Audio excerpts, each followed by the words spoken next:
night. Good morning, everyone. Good morning. It's Saturday, 11 a.m., and this is the 10th episode of Wake Up And smell the rosin. I can't believe it. This is amazing. And in honor of 10th episode, we decided to kind of go a little bit more casual. I can't believe we actually made it to double. Sorry, It's okay. It happens. I can't believe we made it to double digits. And this being such a busy time of year, already holiday season started. You know, the semester is going crazy for me. How are things for you so far? It's picking up a little bit. I'm not in school right now, so it's not as crazy as it usually is, but it's actually a little less crazy now because most of the all-state, all-region rush is kind of dwindling down, which was more crazy, I think. Yeah, because you were teaching a lot, right? I'm still teaching a lot, but not as many clinics along with like the normal lessons. Yeah. So Clinics, speaking about clinics, I found a new calling for group teaching and clinics. I've been always quite skeptical of group classes for when it comes to instrument teaching, because where I come from, we always have private lessons until very late. So anything we have to do that has with actual learning of the instrument is always done in a private lesson, because most of the reason is because you need to be able to hear yourself really, really well. And that's one of the major skills that you're learning when you are starting. But, on Zoom, when we did those clinics on Zoom, what did you think of those? they were really great. The thing about Zoom is that you can mute yourself. You can have the instructor playing and everybody else have themselves muted. So in that way, they're all hearing you and only themselves. Whereas like if you're playing in a group setting in real life, it's hard to hear yourself because you hear everybody else around you. And like you might be playing something and you're like, oh yeah, I'm in tune. But really you're hearing the person next to you playing in tune. And then you go home and you're like, wait a minute, this sounds really bad. So it's definitely really cool because you have that kind of individualized control over it. I know, it's amazing. For me, I love that too, because basically, even though you're in a group, it's like getting a private lesson. And the additional features, like if you would like the instructor to hear you, you can ask and you can actually play. So you could have, it's like a private lesson, group lesson, a masterclass all in one. Yeah. And especially, particularly if you have a student or a child who wants to take lessons but maybe is shy, this is great for them, because sometimes either for private lessons they could be shy, or they could be shy for a group lesson that someone might hear them. This is great because you don't even your instructor sometimes doesn't even get to see you, which is a little harder, but it's just really, really wonderful. It's perfect way to kind of have that access to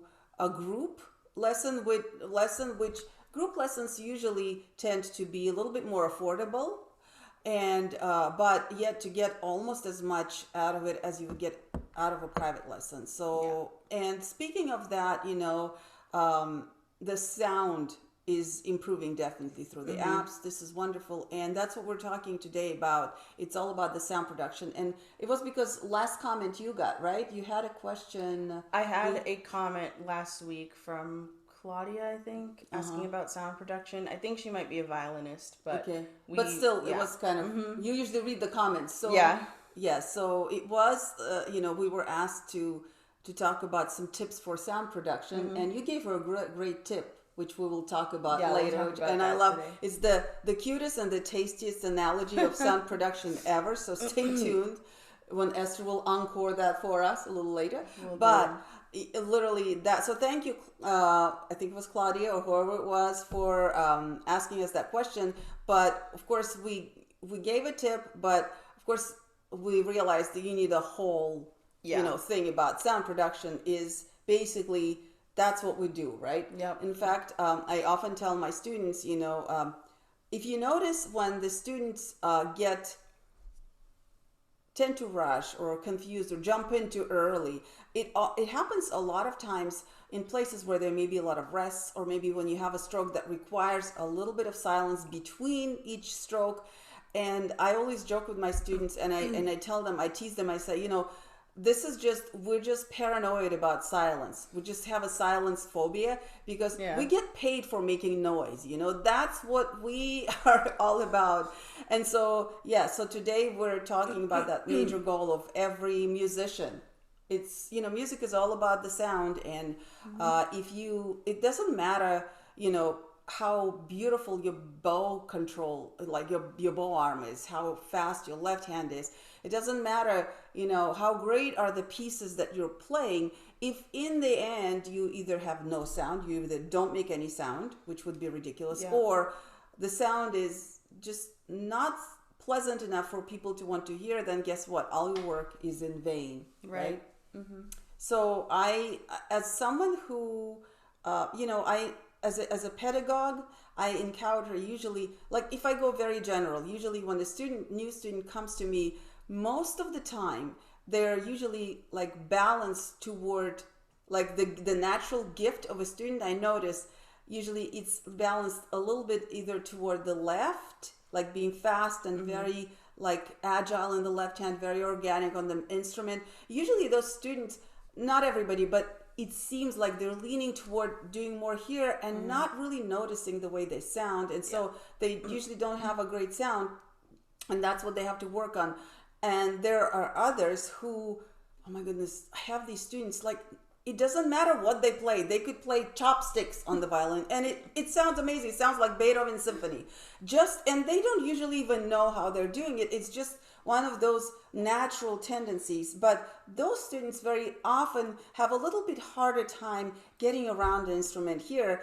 And there are varying degrees of that, but it's interesting. And so speaking for myself, I am the kind of person who originally was all about the left. And I drove my teachers crazy. My poor first teacher that I love, Miss Fatima Idatulnu, who taught me everything I know, the most important things about how to play violin. She told me, you're like a steamroller. It's like you start, no matter how slow I start, you end up just picking up the speed with every next stroke. And so, she's the person who had the most gorgeous sound naturally, but I was the one who was very quick. And so because being so quick in the left hand, it was even harder for her to keep me in line. And I remember her biggest comments were always, oh my goodness, yes, I wish you could play this, but your sound, you just don't have a good sound. And it took me a while to even figure out like what is a good sound. Yeah. So what was like, when did you start thinking about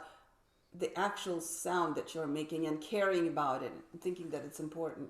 I think it was probably when I started taking lessons with my teacher Carter. But the thing is, I was always, my teachers and friends and, like orchestra directors always told me I had a really natural, beautiful sound. Like I never like felt, and like I don't mean that in like bragging, but like that's just something that it came natural to me with how to make a sound. And I knew it was a strong point of mine. So I didn't always think about it in detail until I started studying with one of my teachers in high school, and he was like, yes, you do have a beautiful sound, but it's really like one dimensional. Like I didn't really understand how to make different sounds and how to get the most out of my sound, which is why I started practicing long tones with him, which I'm going to be going over today. We'll be talking about that later, so stay tuned because that's a really cool technique to practice your sound and really helped me develop mine. But and I think especially around that time was when I started thinking about it, but especially in these past 2 years when I was in grad school, I worked a lot, very heavily on my bow arm with my teacher, Julia Lichten. And with that came a whole new type of sound that I was making because I changed a lot of the way that I hold my bow and the way that I put weight into my instrument, which changed a lot of elements about my sound. And oh wow, the moon's still out. I just looked out the window. I can still see the moon. Wow, that was random. Sorry, I just looked up and it was there. Really? Yeah, that's actually never, it never happened in Russia. I've never seen that in Russia. I don't know if it's about this hemisphere. Is that cool. I don't know. I don't know what it is, but really it's an American thing. Like I've never seen that back in the old country. Yeah, we'll ignore my squirrel brain. Yeah. But yeah, so that's basically how I started focusing on it, just, in high school. And then I think throughout our lives, we always have to focus on our sound and think about what we like, what we don't like, what we want to change. And one of the things that we brought up last week that's really important about sound is that you can't really change anything about your sound until you know what you want to hear. So Yes. listening is really important when you're developing your sound. Listening to cellists or violinists or violists or anything, vocalists, anybody that you like their sound, and trying to imitate that, trying to bring that into your sound, because I think that helps us to, it's not, some people might think, oh, well, it's unoriginal because you're just copying, but it's not really copying. It's just giving you ideas to take from and inspiring you to figure out all the things you can do on your instrument. Because sometimes you'll hear someone speak or play or sing, whatever, and you're like, wow, I didn't know you could make that kind of sound. You can't create in the vacuum. I remember someone mentioned one of our, so I'm so glad you brought it up. There's, you can't really be original without building on the shoulders of the giants who came before you. Just like I remember one of my theory professors, he asked us a question. Well, do you think Mozart, if Mozart grew up in the jungle and never heard any music, do you think he would be composing at all? And if he did, would the music that he composed sound like what it was? So obviously, yes. I'm so glad you brought it up, because the number one skill in learning, number one skill to get in learning how to hear yourself is first to discern the difference between other things. And singing, yes, my Russian teachers always told me you should always sing. If you're not sure how to phrase something, if you're not sure where the important note is here or there in this phrase, you always sing. And of course, fortunately, I was born in the family of singers, so I was singing all the time. Not that anyone wanted to listen to me, because I wasn't a very good singer. Now Esther is a very good singer, so you got lucky. Maybe that's why you originally had a nice sound, initially. Maybe, I don't know. I think, I always liked cello better than violin anyway. Yes. That's why I switched, because I started on violin, but it was just, I felt like it was so loud, like right next to my ear. I was like, this is just too much. Like, because you have the ear right there, and it was so high pitched, especially on the E string. My mom's like, use more bow, and I'm like, I don't want to, because this Speedy's so loud if I use more bow. It's so too loud. So, and I really didn't want you to play violin. I really didn't want to teach you violin, like really didn't. So I was so happy that you really took to cello so quickly. Cello is your thing, totally. Yeah. And so now that we're speaking of sound, I have my violin, of course, my Paolo Testori. I also have a beautiful viola from my very, very good friend, who I hope is tuned in today. And I just love the way it sounds, so rich. But you know what my favorite thing is? To be honest, the thing that I enjoy the most is bugging Esther by doing something like this.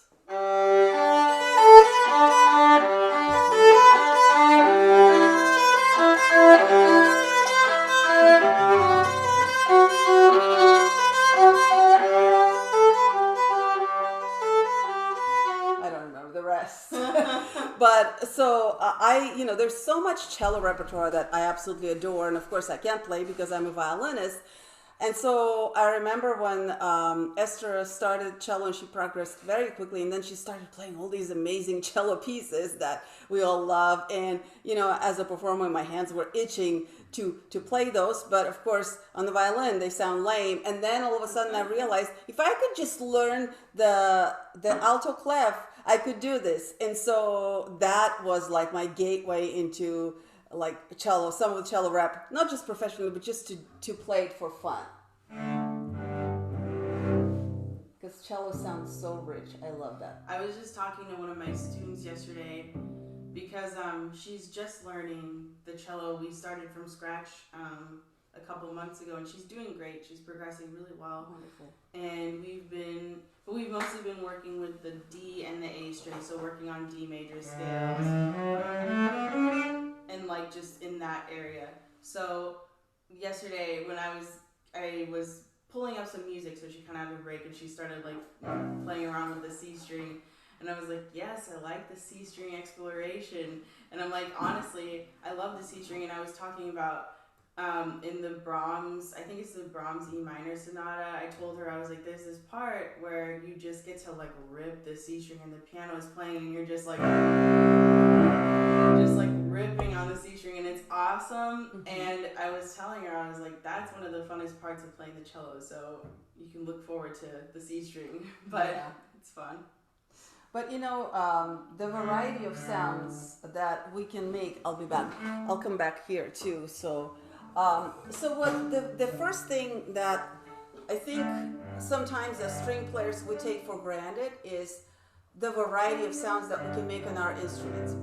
Partially, the reason we take it for granted because we usually start studying our instruments early in life. And it's so hard, and you're so consumed by this process of making your instrument actually sound nice at some point where your parents and neighbors don't go like this every time you practice. So when that happens, we progress so naturally, and most of the time, like I play some piano, but of course not to any a degree like I play violin, right? And it's not such a time commitment. So I don't really pay attention to maybe the sound on the piano as much. But what I'm trying to say is we take for granted how many different sounds we can make on the stringed instruments, and of course, number one source of that difference of a sound is the instrument itself, right? Yeah. So for example, I was trying to put my phone up so I can see the chat here, but it doesn't really want to stay, but I can see it from there. Okay. But if hopefully we'll see it. I can try to keep up with it too. Yeah, it's good though. Yeah. I just asked them, does Bach sound better on cello or viola? What do you guys think? Oh, okay. Let's see. Not trying to start a war, but I might by accident. All right. Okay, so but you know me. Yes. So basically, my first point is obviously the variety of the sound that we can make on the stringed instruments of violin family. Obviously, first and foremost is about the instrument you're playing, right? For example, the cello, like, give us something.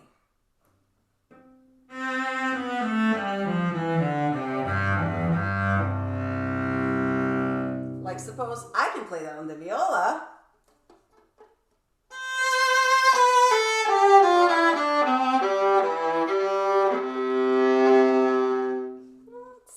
It's the same melody, but it does sound different, right? And obviously you expect a different sound, even though I'm playing exact same notes, but number one, I'm in different range, my instrument is smaller, and so forth. Now, what if I did that on the violin?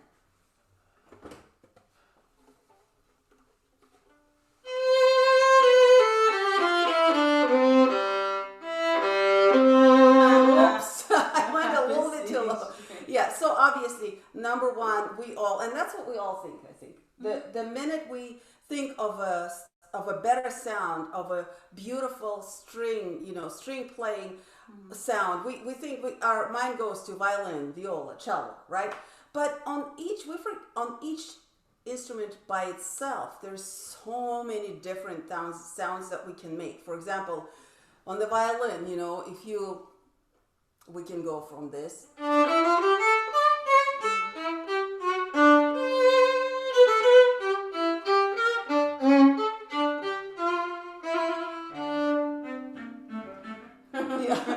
Yeah, I don't remember that well. But the idea is, and then all of a sudden maybe I feel like playing Brahms.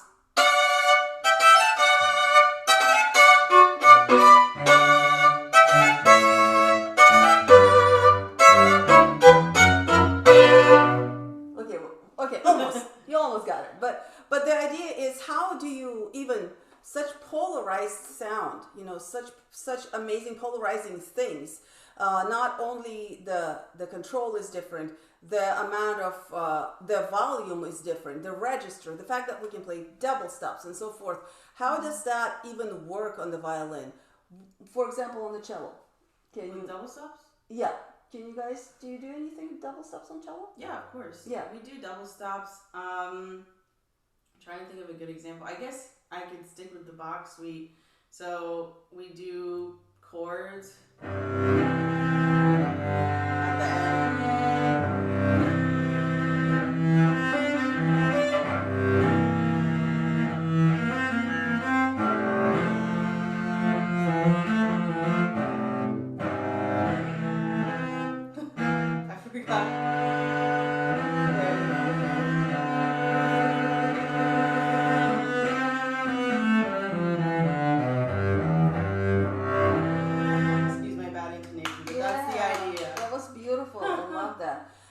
and so I'm driving this all to one point. From, my life as a musician, once you start playing finally in the orchestra with other musicians, I've noticed that we forget that technically the stringed instruments are, the violin family, are probably the instruments that can make the most variety of sounds. Like just the variety of sound effects and the kind of things that we can do with our sound, it's incredible. And we're probably unique in many things that we can do. For example, if you think of instruments as like a guitar or harp, they're also in the string family, but piano uses strings to produce instrument. But the difference is that these instruments also, even though percussions don't use strings, but they also have this in common with harp and guitar and the piano, is that they can control how they start the sound. But once the sound started, they can't really do anything about it, right? So the only way they can control the sound is in how they begin. We are more like singers, once, of course, we have to know how to begin the sound, but even after we started, we can do so many things to that sound. We can crescendo, diminuendo, we can stop abruptly, we can stop, we can taper the sound. There's so many different articulations and things and double stops and chords. If you think of woodwinds and brass, they're closer to us in that sense, and the voice, of course, that they can do most of those things, but they can't do double stops or chords.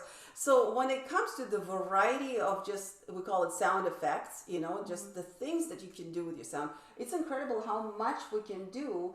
And like I said, and there's something that's very important that separates us from other European, if you think of Western European stringed instruments right now, contemporary, that we forget, that maybe doesn't look as impressive as a violin or a cello or the bow, but has the most effect on how we produce our sound and how we sound, and that's the bow. Because let's be real, like if I didn't have the bow and I tried to play,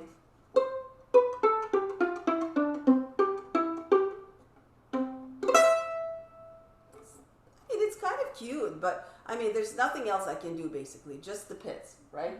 And when it comes to the pits, again, we're only controlling the beginning of the sound. We can't do anything to the sound. And so that's why I think, because we are so used to the fact that we can do all those things to the sound, we kind of take it for granted. And very often we end up with just being happy with just getting this average normal sound, and then forgetting everything else, and then just mostly thinking about intonation, left hand, because that stuff is just so much less abstract. When it comes to the bowing, it's very abstract. In fact, the bow has been catching up in the history of development of the bow. It's been catching up with the violin, because the violin or cello, they've been finalized sometime in 1600s, and they're pretty much the same as they were. But when you come to the bow, the history of the bow, the real evolution of the bow started already, like sometime, very noticeable changes started sometime late classical, and then 1800s, even into early 1900s. We finally had very still big changes to the bow. And if you look at the music that we're playing, there's a huge contrast. For example, from Baroque to classical, yes, there's a contrast in the sound, but if you go from classical to romantic, there's a huge contrast in the demands on the sound, and that's why, because we were developing, the bow was developing, people started hearing things differently. And so this brings us to our major point, that when it comes to the sound, even though, of course, your violin, your cello, your viola, how good they are, it's very, very important, but that's just the potential of your sound. The real mastery is, and the tool that you're pulling that sound out of your instrument is the bow. And so when it comes to the sound, as important as your instrument is, without the bow, without controlling the bow, mastering the bow control, knowing your bow arm technique, you can't do much to really get all of that potential out of here and into the ears of your audience. And so Esther, I want to, with that, move to your analogy about the balance. there are two major forces in making sound, right? Would you like me to talk about it? Yeah. Okay, great. So we talked about this last week a little bit, so if you joined us, it'll sound familiar. So there are two major, if you are a math person, like, the X and the Y axis, there's basically two different axes, I don't know. But there's two different planes in which you can, use to play the cello or the violin or the viola. And we have the vertical weight that you're putting into the string and the way you spread the weight out with your bow, which is the horizontal way. And the way I like to describe it is that there is like a piece of toast, and that's like your main axis. And then if you put the butter on the top, let's say butter or jam, whichever you like, cream cheese, anything, big blob of topping in the middle, and then you just eat it, you're gonna have all this parts of toast with nothing on it and just a bunch of toppings in the middle, and it's gonna be kind of gross in my opinion. But then if you spread it out evenly, you're gonna have a much better taste and texture and everything. And that's kind of how making sound is for us. So if we put something in the middle, but we forget to spread it out, then it won't be as good. And you're talking about weight, right? Mostly the weight going down. No, I'm talking about jelly. Oh, sorry. I'm just kidding. Sorry. Well, don't go putting jelly on your bow. But yeah, I love that analogy. So with weight, it's, if you have, and today I'm talking about long tones a little bit. I guess I could talk about that a little bit now. Can I say hi to Daniela? Daniela said, good morning, Daniela. I'm so glad that you're here and you can watch us, and thank you. I'm glad you liked the advice, and please stay tuned for much more. And tell us, guys, if Bach sounds better on cello or viola. We would love to hear that. It's obviously cello, but we'll see. Well, depending on which Bach, I'm kidding. Okay. I'm kidding. So where was I? Long tones. Oh yeah, long tones. So this is an exercise that you can kind of play with that balance of weight to motion, weight to speed. And you actually, in order to perform this exercise correctly, you have to have the correct balance between weight and speed in order to even, do this exercise. So basically what you want to do is first you will start at the very frog of your bow, right as on the G string. I usually like to start people with the G string because it's the easiest to balance on, and get as close as possible to the bridge as you can without sounding ponticello or having a scratchy sound. And just sit there and put all your weight into the string. So drop your shoulder completely, drop your knuckles, drop your fingers, just drop it into the string. I'm trying. You're just trying. You drop everything into the string. And I want you to just pull it for a second and make this sound. It's kind of ugly, but that's okay. We don't mind. So that, what you're hearing right now is violin. Yeah, what you're hearing right now is all of your weight in the string with not enough horizontal motion. So this is the pile of jelly with no spreading. It's just all... It's not gelling at all. It's not. It's gelling. It's right there. Yeah. So try that a little bit. You can be like Dr. Seitz and put your violin on. This is great, actually. It does make you be aware of how much weight there is in your arm and everywhere, and that even on cello you don't need all that weight in one place, and much less in the violin. Yeah, and the thing is, we want to learn how to use that much weight effectively. So now we spread it out. So you still use that same amount of weight, but you're going to move the bow nice and slow. And try to make some ugly sounds. It's okay if it's ugly. You want to try to get the smoothest sound as you can, but it's going to sound a little ugly at first because you're going to be having to get used to how much weight to sound you need. So the key is just keep moving. Don't get scared at the beginning. Just keep moving. Is that what you're saying? Mostly, yeah. Yeah, it gets better. So basically, you want to keep trying that, and then keeping that weight all the way to the tip, and then all the way back to the frog, and trying to keep the transition and the motion of your bow as smooth as you can. So you're starting here. bit. So for me, mine is stuttering a little at the beginning, so that means I need a little more motion with my weight. But the trick here is, I think, if you were a cellist, that would be a little too fast, because this isn't supposed to be easy. It's supposed to actually be kind of difficult. And if you find yourself just going, yeah, you're not doing the exercise. But get as close as the bridge you can, and keep that same weight all the way to the tip. So you're going to be pronating pretty far this way. Your first finger is going to be giving most of the weight. And the challenge is to keep that really rich sound you had at the frog all the way to the tip. And the way you do that is by spreading out all this weight that we had going into this string. So I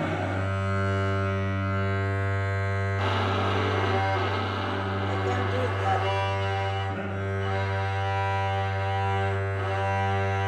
It's hard.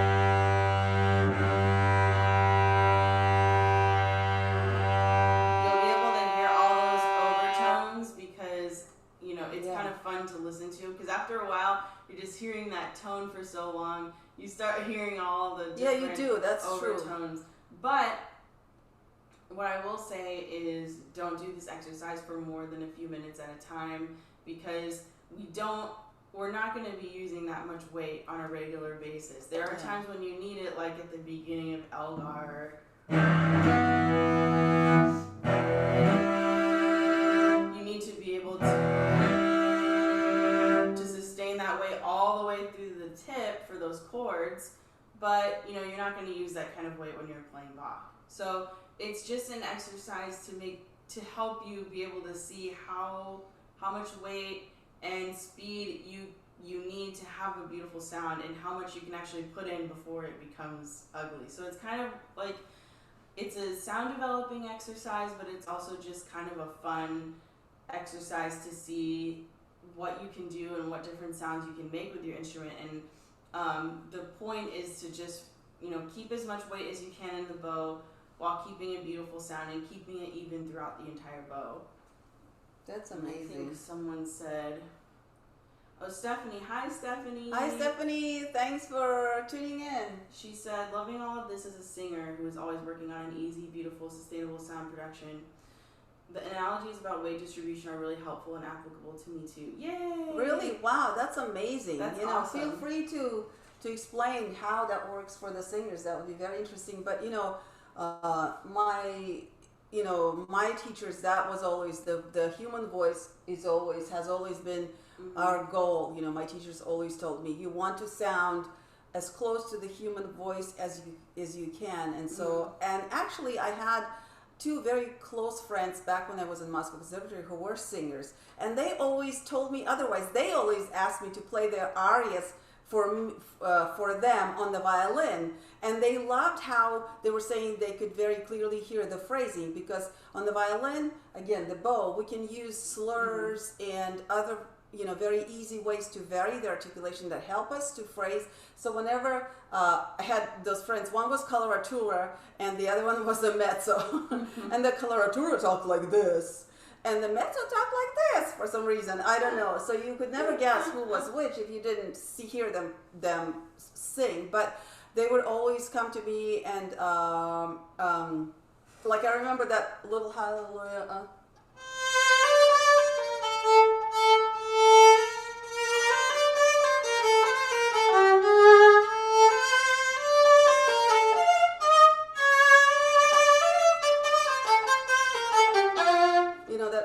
Hallelujah, my friend who was a coloratura, she was really struggling with phrasing, and she just basically locked me in her dorm room, and she said, we're not getting out until you tell me what I'm not doing wrong. And so she said, play it for me, play it a million times, and then we figured out those little places where I would put a slur, and she usually has a syllable there or something that goes like, or something like that. That's what really helped her. So it's interesting how those things just connect so well. Yeah, absolutely. So yeah, if you, just a quick overview of long tones, if you want a step-by-step guide, step one would be to place your bow on the string and make that sound like we talked about. And just putting all your weight in and feeling that resistance. And then after you feel comfortable with that, the next step would be to pull. And like I said, get as close to the bridge as you can without getting... That's actually pretty close.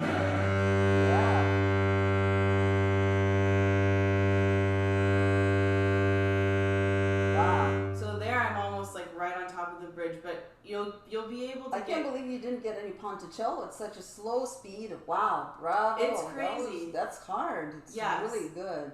Thank you. It's very impressive. I've been working on them for years. I mean, one of the things that amazes me about the difference between violin and cello, and viola is somewhere in the middle, is that, you know, on cello, is there like a little amount of time where you kind of have to work up the muscle almost, or something like.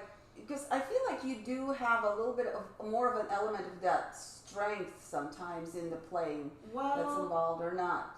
In a way, it is. I mean, you need a little more strength to push the strings down because they're harder to press down. They're bigger strings than like a violin. But a lot of it is just learning how to use the weight that you have and leverage it and put it into the instrument. However, I mean, it is. Doing this, like keeping your arm in this position, and in the violin too, I'm sure keeping it like this, you do have to build up the muscle and the strength to keep your arm like that for so long. And when you're playing, like one of my students who's, starting out, she kind of has to take like a break every so often because she's not used to that, keeping the arm. And that's why droopy arm is such a common problem when people are beginning. And even with us, later. it's a pizza man hand. Yeah, because any teachers out there, raise your hand if you have students who do this all the time. Because you get tired when you're drooping. So you get tired when you're like this, so you start drooping. But anyway, I wanted to finish my steps just to make sure that everyone understood. So we said the first step was starting with the weight and the sound, right? And then the second step was getting as close to the bridge as possible and then adding the speed. And this is the important step, the most important step, because you're going to start understanding how close you can get and how much weight and speed you need to get the smoothest sound possible. So like for me, this is too slow, but this is fine. So finding, and for every cello it's different, every person it's different. And the bow. And the bow also depends on what kind of a bow. Yeah. Each bow would make a little difference. So that's the second step, is, doing that. And I guess I would say this third step is analyzing it. So first you put the bow down, then you play, then you analyze what just happened. So figure out, was it too choppy? Like, was it not moving? Was it moving too fast and not as loud of a sound? And, that will help you. I think those 3 steps will help you do this exercise really effectively. And you can do it on any string, but I would start on the G string. And yeah, just listen for those things. And then once you go back to playing something like Elgar, some sort of romantic work where you have to have a really sustained sound, it'll feel so much easier because you know that you can get the biggest sound possible out of your instrument. And it also opens up your instrument as well. So if your instrument is a little closed off or it's not projecting so well, doing this kind of exercise opens up the strings. It kind of helps them stretch. It opens up the body. And I found that if there's ever a day where I sit down with my cello and it just doesn't feel like it's resonating, doesn't feel like I'm getting the sound I want, if I do long tones for a while, it's much better afterwards. And it even helps with wolf tones a little bit. Really? Yeah, for me, I've noticed like loosening up the instrument, sometimes after I practice long tones, my wolf tone won't be as bad. But yeah, that's my long tone exercise. I guess it's not mine, it's my teacher's, but it's something that I've been practicing for many years. And it's your adopted. Yeah, it's my adopted exercise. As a grade student. But it's really important. It's a great exercise, and it'll help you learn to project and how to. And like I said, don't do it for more than a couple minutes because this isn't a sound that you're going to be using every day, but it's good to know that when you need it, you can do it. So it's sort of like, when you want to be stronger, you go and you do weightlifting, which normally it's an extreme, right? You don't really go around weightlifting. You don't need that much strength in real life, but you exaggerate when you exercise so that then when you go to your everyday tasks and regular life, things become easier. We have a comment. Do you want to read it? Sure. Your turn. Stephanie Foster says, I think the breath is kind of like the bow for the vocal cords. I love you, Stephanie. That's exactly how I feel. Yes. And so our strings are what your vocal cords are. And I remember my students, and that, you know, and of course, both of my parents were singers I remember thinking a lot of my friends, vocalists, you know, that's kind of a little bit, like, it puts me in awe to think that you guys actually are walking around instruments yourself. And so we're fortunate in that sense, you know, we can kind of upgrade and change and, you know, but you guys have to be so careful because your instrument is right there. It's amazing. Thank you for this comment. Hello there. Hi. Can you talk about the function of the pinky? I am a cellist, but I'm endlessly fascinated by the playing of Mikhail Bezvechny, especially his right arm.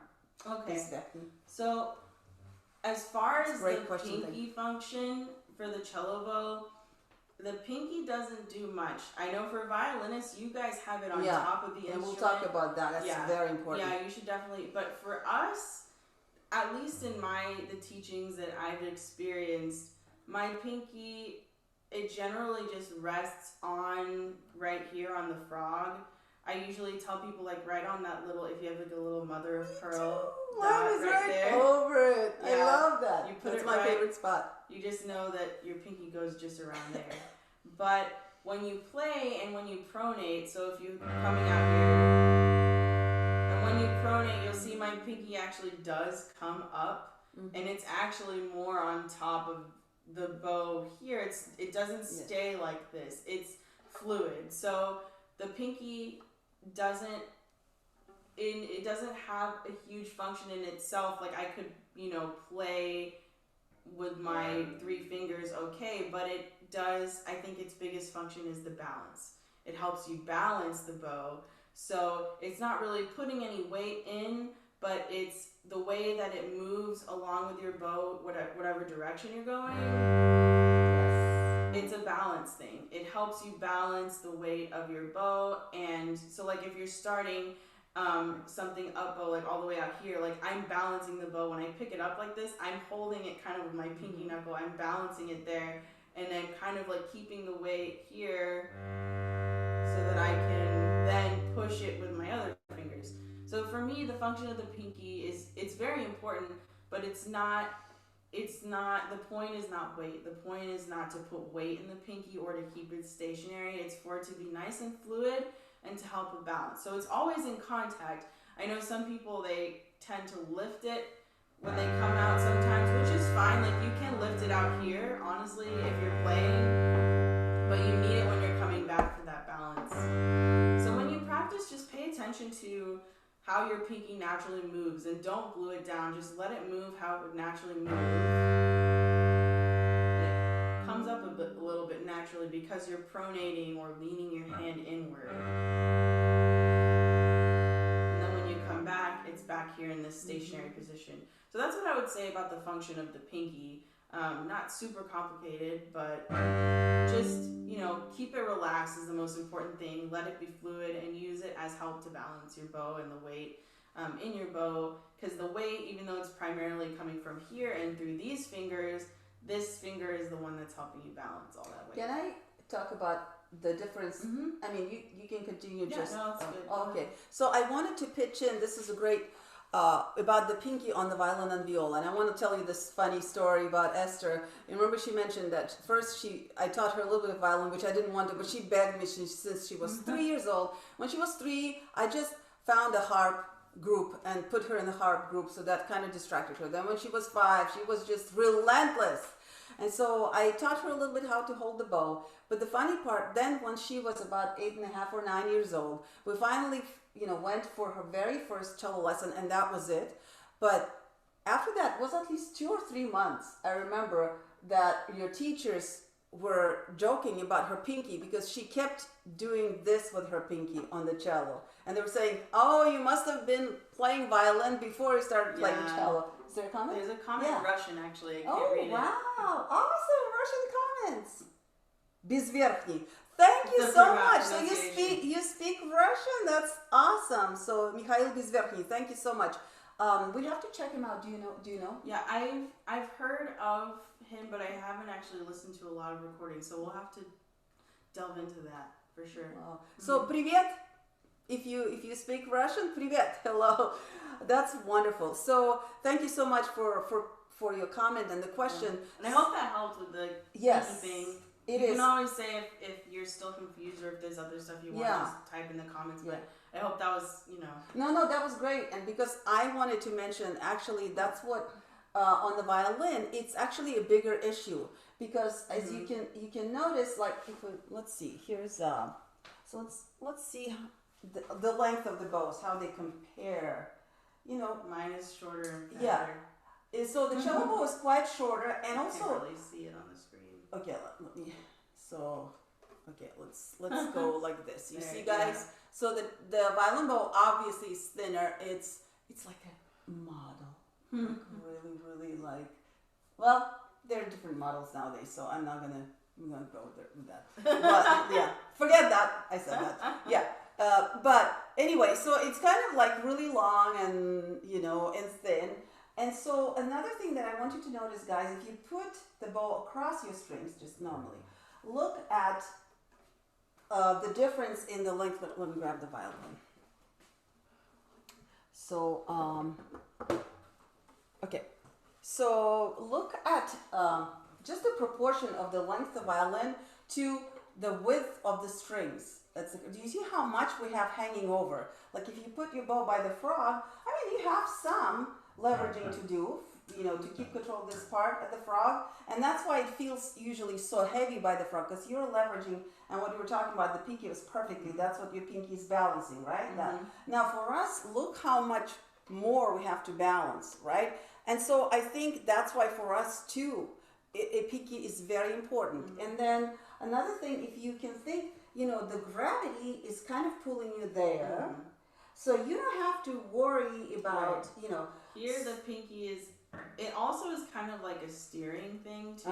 Yes. You can move the bow with the pinky as well, like depending on what angle, like bow angles you're doing. So that's another thing too. Totally. The same for us.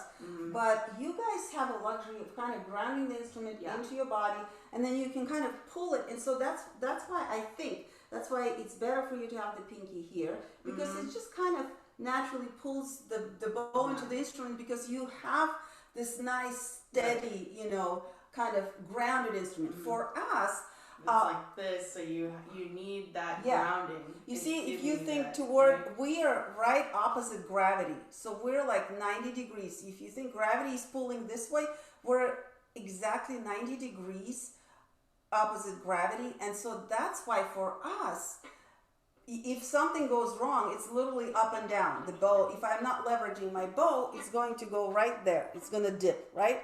And so basically our pinkies are doing exactly the same job. And what is fascinating is the only difference is that our instruments are at different angles toward gravity, and that's all. But that changes everything. Isn't that amazing? Yeah. And then again, pinky is such a little, it's the smallest finger, the weakest finger, but it controls so much. In fact, I recently asked my students this question, on the violin, I'm not sure if it's the same on the cello, but I know on the violin, it's usually very uncomfortable when we start in the middle of the bow always. And then only much later, once the student gets a good hang of how to get a pretty decent sound in the middle of the bow, then they go to the frog, because that's first you go actually here, and then only much later you get to the frog, because for some reason it's extremely uncomfortable to be comfortable. The frog, yes. He said Mikhail is actually a violinist. Oh, Безверхний, Mikhail Безверхний. I have to check it out. Thank you for mentioning him. I'll check him out. So But yes, you were talking about like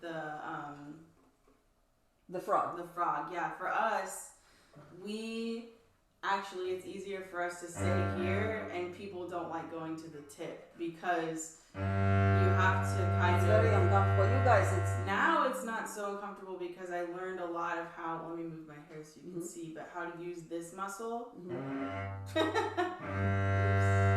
here. Oh, that's amazing. Opening this up. Completely. I used to do this. And a lot of people do that. My students do that too. They do this kind like of thing. At the top, they want to play like this. And they use this instead of going out, up instead of out. And this was a huge thing that Julia, my teacher, helped me with.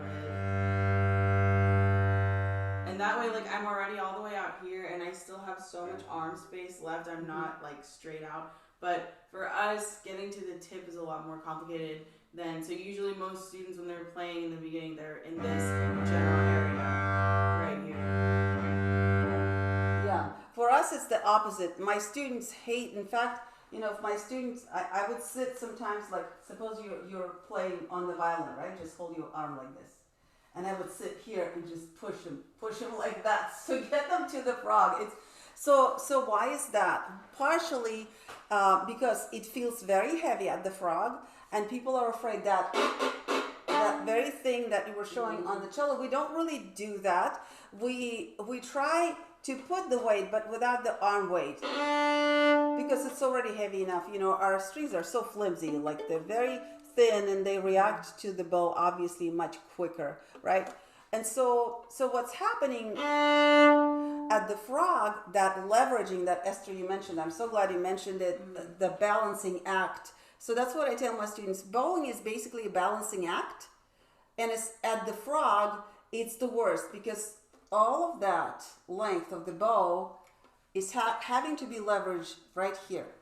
So the further away from the frog you go, the more balanced you are naturally, because now you're supporting the bow not only here, but in two places. You're supporting it here, and then balancing it here, right? And so when you get to the top, it's very easy. The top of the bow feels very, very light. It is lighter, but mostly because you don't have that overhang, because everything else that's hanging over is held right here. So now you're actually supporting the bow in two places. When you're right by the frog, it's like you basically supporting the bow in just one place. And it becomes that, I tell my students, it's like a seesaw. Those playground seesaws? So when you're here, it's pretty balanced. But when you're here, it's kind of like, I like to think of, the Winnie the Pooh and the piglet. I like to think this is the piglet that is having to leverage Winnie the Pooh that's on the other side of the bow. And that's why it feels like this. So we are facing exact same thing, leveraging against gravity. And because, of course, gravity is pulling us straight down, that's why it's so important for our pinky to be right here on top of the bow. Now, my favorite, like I mentioned, I tend to have my pinky right in the middle of the frog. It depends on your bow hold. One thing you really do not want to ever do, you never want to have your pinky, I'm not sure where it started, but there is a school of thought here that some teachers who start kids, I don't know, maybe it's because kids were climbing up bow, I'm not sure why, but they are very adamant about making their kids stick their pinkies on the screw. That's not good.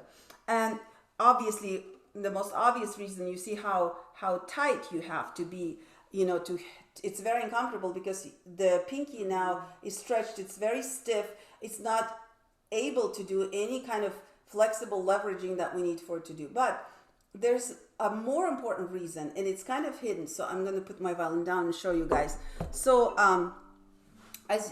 when it comes to the thumb is going to always be here, right in that little gap. You see there's this winding that we have, usually not winding, but this little cushion that we usually have.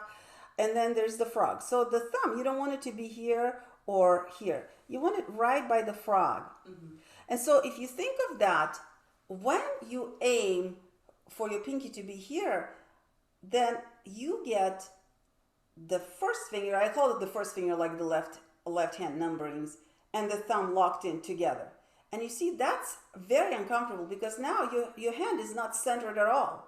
Like there's nothing in the center of your hand that's helping you to activate all of the muscles that you can work. Now you're just stuck pinching the bow with only this part of your hand, and so this is completely not working.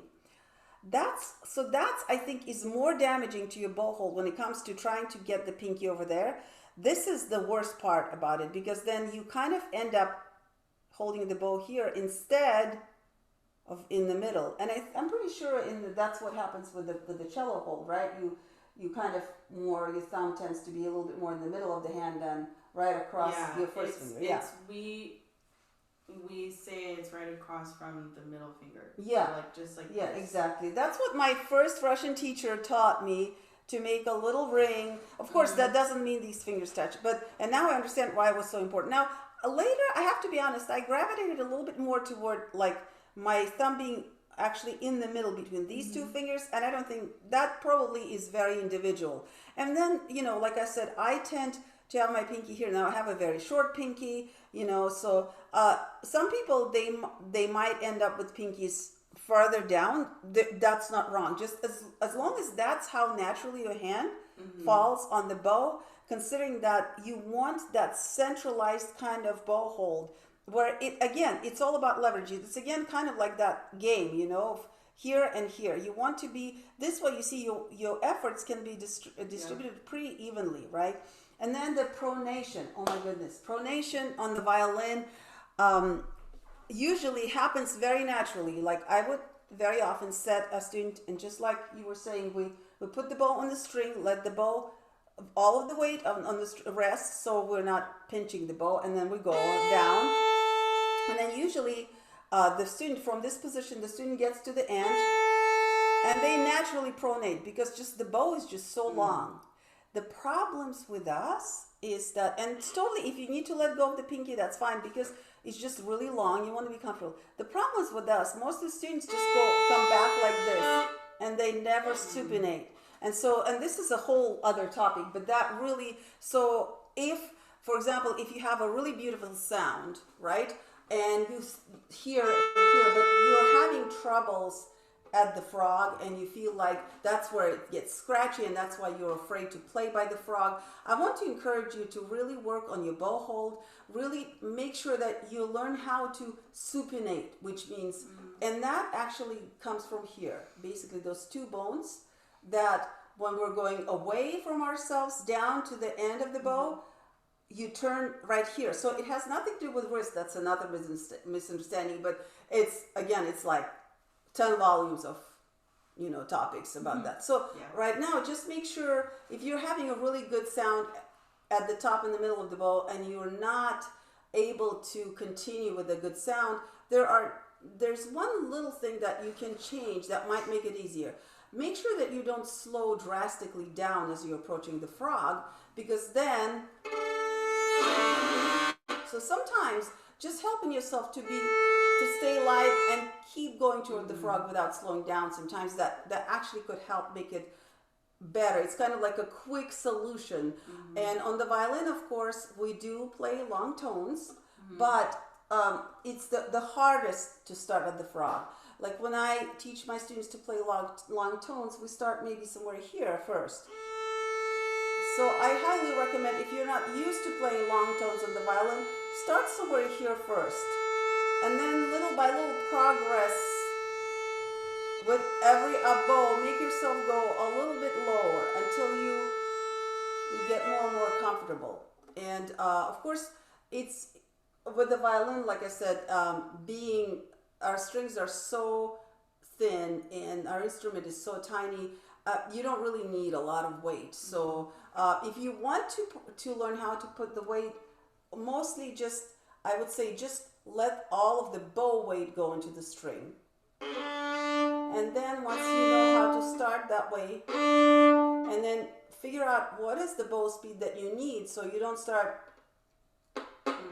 like what Esther was doing, right? So figure out what is the bow speed that you need to start. See, right now I'm starting with the same weight, but you hear a nice little crunch. This is very healthy, a nice little crunch at the beginning. That means you're starting from the dead stop, with enough weight to catch the string and moving. So we're the same thing, figuring out the right bow speed at the frog to start without the crunch. But definitely we don't need, because we have such a nice small instrument, we don't need the weight. On the viola, it's a little bit different. It also changes depending on what string you're on, too. Yes, that is true. Kind of like a perfect I'm so glad you mentioned the beginning of the C major prelude again. I guess it's just my favorite piece today. But here, your weight to get a nice sound, you're going all the way down to the C string, so your weight in the string and your bow speed is going to change. Like here.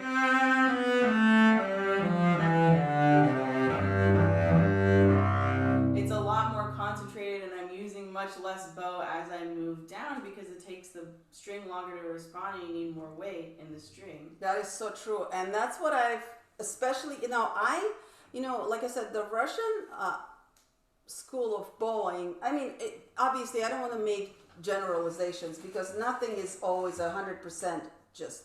There are many different directions. But the times where I was taught, and I was very fortunate to have a wonderful teacher, we were always taught how to use the most possible amount of bow in situations first. I think the reason that bowing freely is very, very, and using a lot of bow is very emphasized at the beginning because it helps us not to get stuck right here. Mm-hmm. So the problem with when you are bowing very slowly, and I want to make sure that you understand that kind of exercise, when you're bowing slow, it's actually an advanced exercise. Mm-hmm. So when it comes to the left hand, of course, in the left hand, most of the time it's much easier to play slower. So that's why when we are, so in the left hand, the more advanced you are, the faster you're going to go, right? And the less advanced you are, the slower you're going to practice. Well, with the bow, when it comes to bow speed, not to the tempo of a piece, but the bow speed, actually, the slower you can bow, that means the more advanced your bow technique is. So, but if you're a beginner, you want to start slower. So you want to play that exercise slower than you normally do, but you don't want to get too slow. And so that's because what happens when you bow slowly, when you bow in the regular speed, if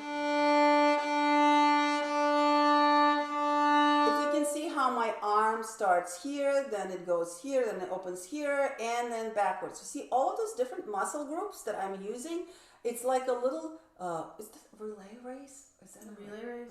Relay race, They're passing that work to one another. And so what happens if you're doing it correctly and you're not stiff overall, then you're able to actually relax the muscles that are not working while the others are working. So it's really, so now you can see how that, even if you're just doing it here, so that basically is easier on your body. The problem with when the beginners use very little bow, they tend to just lock into one muscle group, and that tends to really tire out that one particular muscle group, and it really encourages tension. And it, after a while, not only even if you learn how to use that particular one muscle group, but you're using it wrongly because you're making it very tense, and then you're not using other muscle groups. So it's like a double whammy of a negative thing. So that's why, at first when I played in Russia, it was emphasized, the exercises that made us use more bow than less were usually emphasized. But as I progressed, that's when we started, doing slow notes and slow bows, because that, once you're at a certain level of bow technique, that's when you can start just getting yourself into using slower and slower and slower bow. And so I just wanted to mention that. And I know that on the cello you have to be particularly careful not to play too much upper part of the bow détaché, right? Because I've heard that for cellists it can be very taxing. I know for us it's like to go, this stroke.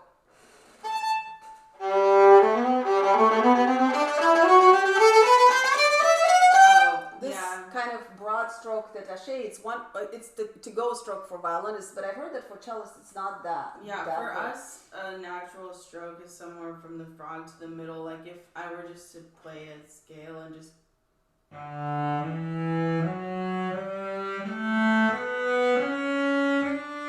That's where it feels most comfortable. Out here is not very comfortable because we're all the way out here, and our source of weight is out here, so we have to, you know, put a lot of effort into the leverage.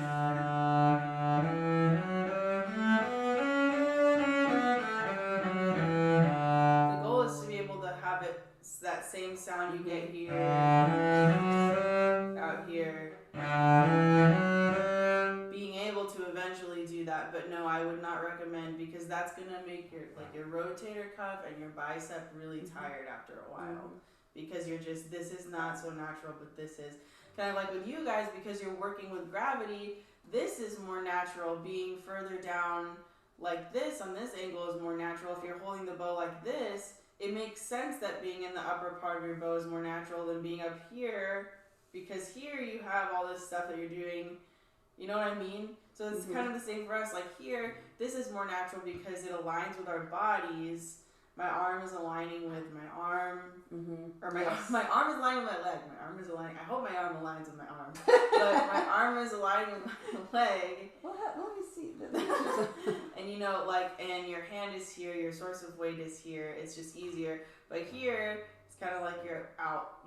You're further out. So now this is like your weight is going that way, and you have to work to put it, to get that weight all the way out here. So it's not. So the gravity is not on your side there at all. Not really. I mean, it's still you're pulling toward yourself, so you're not really. That's why we move and pronate, because we're trying to push that weight here.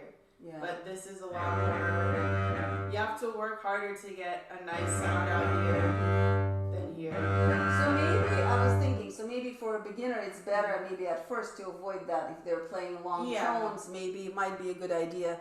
The only thing I will say though is it's important with beginner long tones. I would say don't think so much about the bridge thing. Just keep it in a comfortable place where you can make a good sound. But I would still say play to the end of the bow, and this is why, because sometimes this is what happens with beginners. They'll do this. Let me show you the equivalent. Yeah, and it's understandable, and I get why it happens, because they get here, and this is where we move first with this part of our arm, and this is where the forearm has to kick in, and that's where this stops, and the bottom part of our arm starts to move out. And if we don't do that, then you're just gonna, if you use this muscle for the whole time and I don't want you to straighten your arm out completely, but if you never open this and open this, that's not gonna happen. So I do like having my students, you know, do long tones, maybe a lighter, but just with a lighter weight, but to learn that motion. And usually what helps is I say, keep your bow straight. And usually when I say to keep your bow straight and align it with the bridge, they do it automatically, because then they're like, once they get here, they're like, oh, I have to keep it straight. And then the body just knows what to do. Right. And that's the motion that you need. But for the most part, yeah, I would say, you know, like if you are a beginner, still practice doing full bows for that motion, but don't worry so much about the weight. Once you get more advanced and you have a nice general sound, then you can start playing with, okay, how loud can I be? How much of the sound can I get? How much weight can I put? But for a beginner, yeah, I would say keep it generally in the middle of the, you know, fingerboard and bridge, like a little closer to the fingerboard even than the bridge, and just focus on getting a nice clean sound. And don't, sorry, my hair keeps getting in the way of my shoulder, but don't raise your shoulder. And I used to be the number one shoulder culprit. Like my teacher would literally come behind me and be like, culprit. Try saying that shoulders down 10 times in a row. Shoulder culprit, shoulder culprit. That's a good tongue twister. But actually, and you know, this is, I mean, Carter, he did so many things to help me and everything. And he was trying by telling me to put my shoulder down, but it wasn't clicking what I needed to do to keep it there. And my next teacher, she taught me a lot about this muscle and really focused on that. And that's what eventually allowed me to keep my shoulder from going up. Because I was thinking of opening the arm kind of up this way, instead of out. That's So like amazing. this is kind of like an accordion or a book or like a ballerina when I they like do that book this. analogy. Like when you see a ballerina doing like the like arms out, they don't do this. They come out like this. Exactly. Imagine if they dance like this, that would be awful. Beautiful. Anyway. All those private lessons and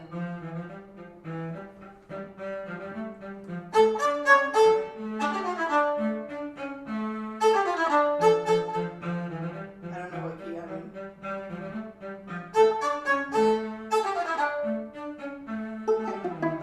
I guess D minor. okay. I don't know if that's the right key. That was awesome. Speaking of D minor, we had this crazy idea that some started, we don't know when, but we wanted to play some Bach for you guys, just to for some soul. But before I go on, I wanted to read a really great a comment from Hello There.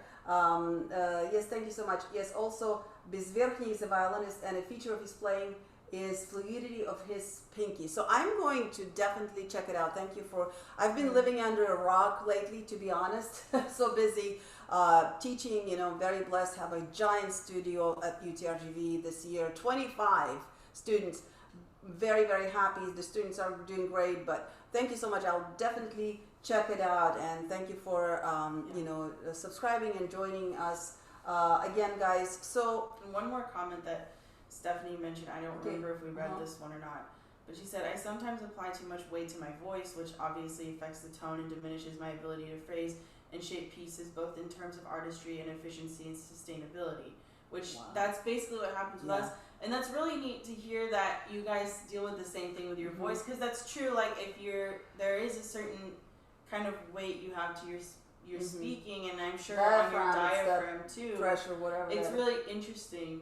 And I think, singing, like, it's funny how, you were talking about how singers think of us a lot and we think of them, and like they really do go hand in hand. And like when one of the best lectures one of the most profound lectures I've ever been to was actually last summer at Meadowmount with Lynn Harrell, rest in peace. Oh, yeah. But I have to tell that story, guys. This is like the sweetest story. So when Esther you were what, 9 or 8 years old? You just started playing cello, right? Just a few years in. Yeah. So, and my favorite concerto was always Elgar. Out of all, even including violin concertos, Elgar cello concerto, E minor cello concerto is my favorite. If you haven't heard it, go and listen. It'll make you cry, it'll make you laugh, you're gonna love it. Anyway, it's very cathartic, very beautiful piece. And so, of course, me being a violinist, there was never hope of playing. And then when Esther started studying cello and she was doing really well, that was one of the first pieces, cello pieces, like serious big pieces that I introduced to her. And what happened is that back then I was a single mom, working, putting myself through school for my doctorate, and working I was in Oklahoma, at University of Oklahoma, working at the Oklahoma Philharmonic back then. And so I would bring, my kids to concerts sometimes. And of course, that year Lynn Harrell came and he played Elgar with us. And that's when Esther got to actually hear that concert live for the first time. And she even has a picture with him. And then many years later, lo and behold, you're at Meadowmount and he was teaching there. And I did, I was a teaching assistant at Meadowmount last summer, not 2020, summer 2019. But, and we did, it was a lesson / kind of like small master class with him in the Galamian studio, which is always fun. It always feels cool to play in there because the Galamian studio, like so many amazing people have played in there and taught in there. So like having a lesson / master class, because it was like an open lesson, so like people were allowed to come like in it was in muscle conservatory in virtually every office. Right. So it wasn't like because they had like a big master class, but I just did a lesson, but I did, like an open lesson. So it was cool to like be in such an amazing room with like Lynn Harrell, such a legendary musician, and so many other like young musicians there watching and listening. It was a really great feeling. But during one of the lectures he gave, because he gave like a series of lectures, he talked about vibrato and how that relates to the voice, and how you change your vibrato depending on what register you're in, just like a vocalist. So like down here, you're gonna have a really wide vibrato. Doesn't work so well. And then going up, if you're playing in the higher register, you need a faster vibrato, just like a singer. And I knew, like, my teachers had told me, but the whole lecture he gave, and he gave examples, and he just really explained it, and it really, really clicked for me. And my teacher was like, thank God, because I've been trying to tell you this for like ever. And you, like, she's like, it doesn't make sense now. And I'm like, yes, it makes sense now. But like, it's just really relating it to the voice and thinking about that vocal production and just in line too, because she basically, at that point in my training, we were working, and she was like, you have a really beautiful vibrato, it's really relaxed, you work very hard on it, but it just is the same. Like, you're vibrating everything the same, and it's not interesting. And so, like, maybe we can do next week, we can talk about vibrato. That would be a fun topic. Yes, and actually I wanted to just interject. So now you remember we mentioned the reason we started talking about this whole bow thing, because the two major forces, right, that actually we need to make a sound are the weight and the bow speed. Because if you don't move your bow, you don't get a sound. If you move your bow, but there's absolutely no weight in your bow, like if you're somewhere out in the space, you know, and you don't put any weight, additional weight, there will be no sound. So, but now, so that's why this is probably the most important thing to get, and the most important thing to consider when you're trying to improve your sound, or when you're learning to make a good sound. But of course, then once you got that, then you move to these other factors that do affect overall quality of your sound. Maybe they're not quite as crucial, but they do, and vibrato is definitely very important. Did we get a comment? No, I'm just kind of okay. So making sure we didn't miss anything. Okay, awesome. And so vibrato, yes, and I experienced that too on my instrument, but especially when I started switching between violin and viola, I can tell there's a different vibrato you have to use. Obviously, on the viola, you have to go a little bit bigger most of the time. Just, I don't know if it has to do with thickness of string, or there must be something natural about the sound that once you hear the good sound. But the basic, so I wanted, like, the most important tip that I give my students about vibrato is, and that has to do with singers, and I ask them, well, when you hear a singer, the only time you notice their vibrato is if there's something wrong with it. You know, if there is either not enough or way too much, if it's too fast or too slow. When the vibrato is just right, you don't notice it. You just think, oh, what a beautiful voice. And technically, that's the major, like, test for your vibrato. If you feel like, oh, I sound so flat, meaning like this way, that means you probably need to widen your vibrato. If you feel like, oh, I sound like too fast, that means, you know, but usually once you hit this really, like, a good natural pace that is good for that particular part of the range of the instrument, or this particular paced tune, it depends on the pacing of your tune, of the melody you're playing. So usually that's when it all melts and it all becomes like one symphony of these beautiful sound effects that just all blend together. Especially third finger for cellists, it's very common to see like really, it's easy, right? It's fun to vibrate. Yeah, for us it's the second one. But the thing is, like, having your thumb as an anchor, kind of,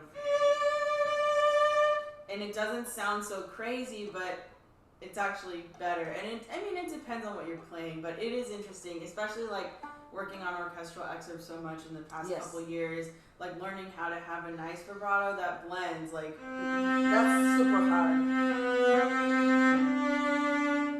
I'm vibrating, but it's not. It's different. Because you don't want the pitch fluctuates so much that you sound out of tune.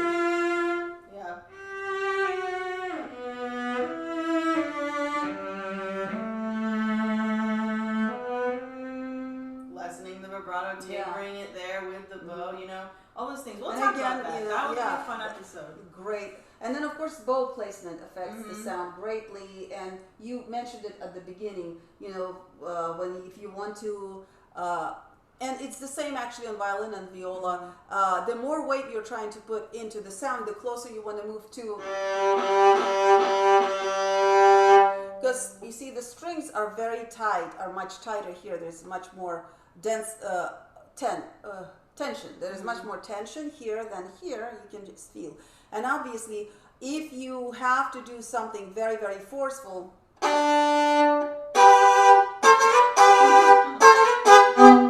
yeah, I've never done it on viola, but you see,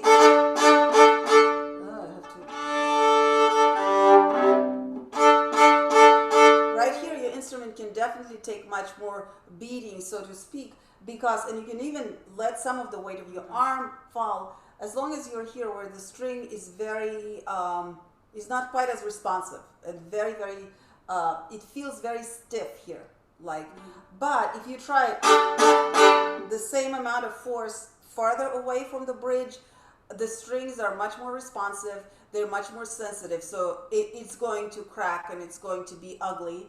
So so in that way, yes, definitely there's so many advantages to moving your sound point, you know, sounding point from here to all the way to here. You know, there are some people number them. You know, my favorite way. And obviously, when you start doing that, you want to be in front of the mirror. But when you're playing, you can't have a mirror in front of you. So what I realized, what my body has done, it really remembers the tension. Like I can feel that here the string feels much stiffer than, and here it feels really nice, soft, and cushy. And I think that is my favorite way of figuring out where I am as far as sounding point is concerned, so I don't have to worry about seeing it. I can really feel it because of that, you know, the way the string reacts and the way it responds to my bow. So yes, definitely vibrato is a great, great topic. Awesome. Well, I think that's it. I don't see any other comments. I double checked. If you did comment, just yell at us really quick. But I don't see anything that we missed. Well, this was a really fun, you know, so in conclusion, you know, I wanted just to point something out. Have you noticed, guys, that we mostly talked about the bow? Like, and I know I don't want to be super like Captain Obvious, but it is very easy to overlook that. And I wanted to mention a couple of things. First one, a lot of students come to me and they say, I want to upgrade. I want to really have an instrument that sounds better. Like, or maybe I have a good instrument, but I'm just not, I feel like I want to get a step higher, you know, and I really want a better instrument, but I can't afford like a huge violin upgrade. Guess what? For the amount that is much less that it takes to upgrade a violin or a viola or a cello, you could actually make a significant upgrade in your bow, and you will be amazed at how much difference in sound, just mechanically, just a different bow will make. I actually didn't realize it. The first time I realized it when I was trying my Paolo Testori, and the luthier who had it, he had me try it with a different 2-3 different bows, and because it was a new violin, it was for me, it was very noticeable. I could not believe the amount of difference that having a different bow made. And so obviously, and I'm not just talking about like jumping strokes and all that actually a bow can make a difference, but literally just the quality of the sound, it literally can make your instrument sound different. Especially if you're thinking, for example, it could definitely either add depth to your sound. Some bows that like that Nürnberger that I have, the reason I loved it is it really draws out this really dark, deep like color out of my instrument that I love. I have another bow that is a cheap bow. That one actually gives me a very focused and very bright sound. And so sometimes I definitely change them around. Sometimes even the different movements of a piece, I'm tempted to change them because it just makes such a huge difference. So definitely don't underlook your bow, and of course your bow technique, because basically the bow is like a magic wand that brings everything out of your instrument. And your bow technique, your bow arm technique, it is so important, but it's very underlooked. overlooked, I'm sorry, and partially because it's just so much more abstract, and it progresses so slowly. You know, when it comes to the left hand, it's easy to see, count how many notes per beat you can make. You know, you can improve fast or slow, but you can very easily see the improvements you're making or not making. And you know, you can basically just play exercises all the time for 2 or 3 years. Just playing exercises could improve your left hand technique drastically. With the bow, it's not like that. The bow, you need the exercises, but you also need to play real music. You need to be challenged with phrasing in real music, with dynamics, with conveying contrast, conveying different articulations, because those are just too abstract to explain exactly what it is that your goal is, because there's so many different types of the same articulation. There's so many different ways to play staccato or spiccato or détaché, and so many different styles of music. And so if you look at that, you know, when it comes to the bow, you really need to have a very wholesome approach. You need to have a technique. You need to have to constantly be perfecting your bow hold, your bow arm movements. You need to play things like just exercising on open strings. You cannot overlook those, and you cannot overestimate how much they do for us, open strings. You also need to play your scales where you're using left hand and the bow, because that's again a totally different dimension of technique. Etudes are then the transition into more musical goals, because on the scales obviously it's very technical. On etudes are closer to the, but eventually how do you learn the difference between playing Bach and Brahms or Mozart and Sibelius? The only way is to actually dive into that music, play it, and start listening to the different phrasing, the different articulations that that music, and only then you will start even seeing what challenges you have to kind of conquer and to move toward to even.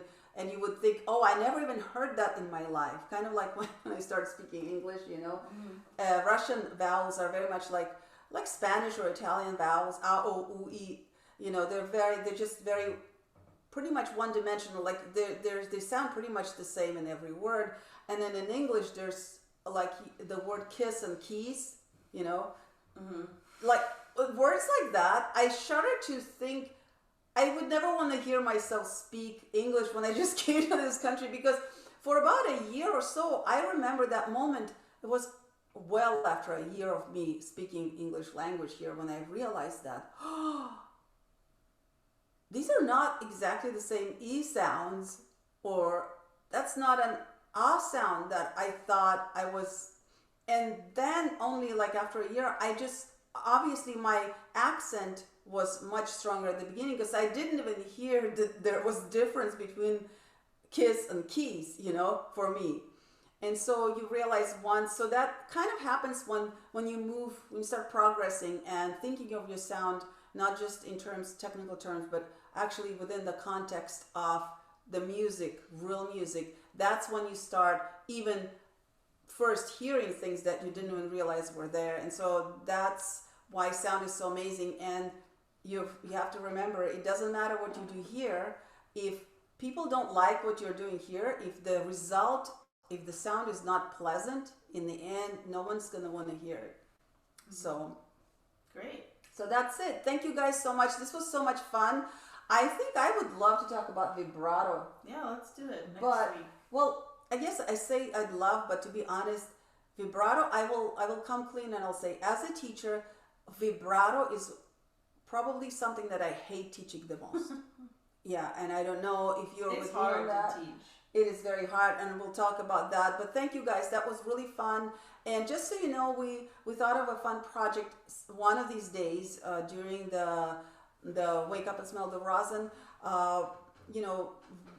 Cello has a D minor suite by Bach, and violin has a D minor partita by Bach. And there are actually 4 movements that are the same dances that were used by Bach. So one of these weeks, we want to just play them back to back for you and kind of talk about it. And we just play them live on the air and just have this wonderful kind of storytelling with Bach's music, and just diving into the different ways he wrote for cello and the violin. They're quite different, although his style of music is the same, and it's amazing. But anyway, but next time, hopefully we'll see you back and we'll talk about vibrato. And please, meanwhile, feel free to comment after this video is published on if you have any suggestions for the next week or later. Bye. Bye, guys. Thank you for coming.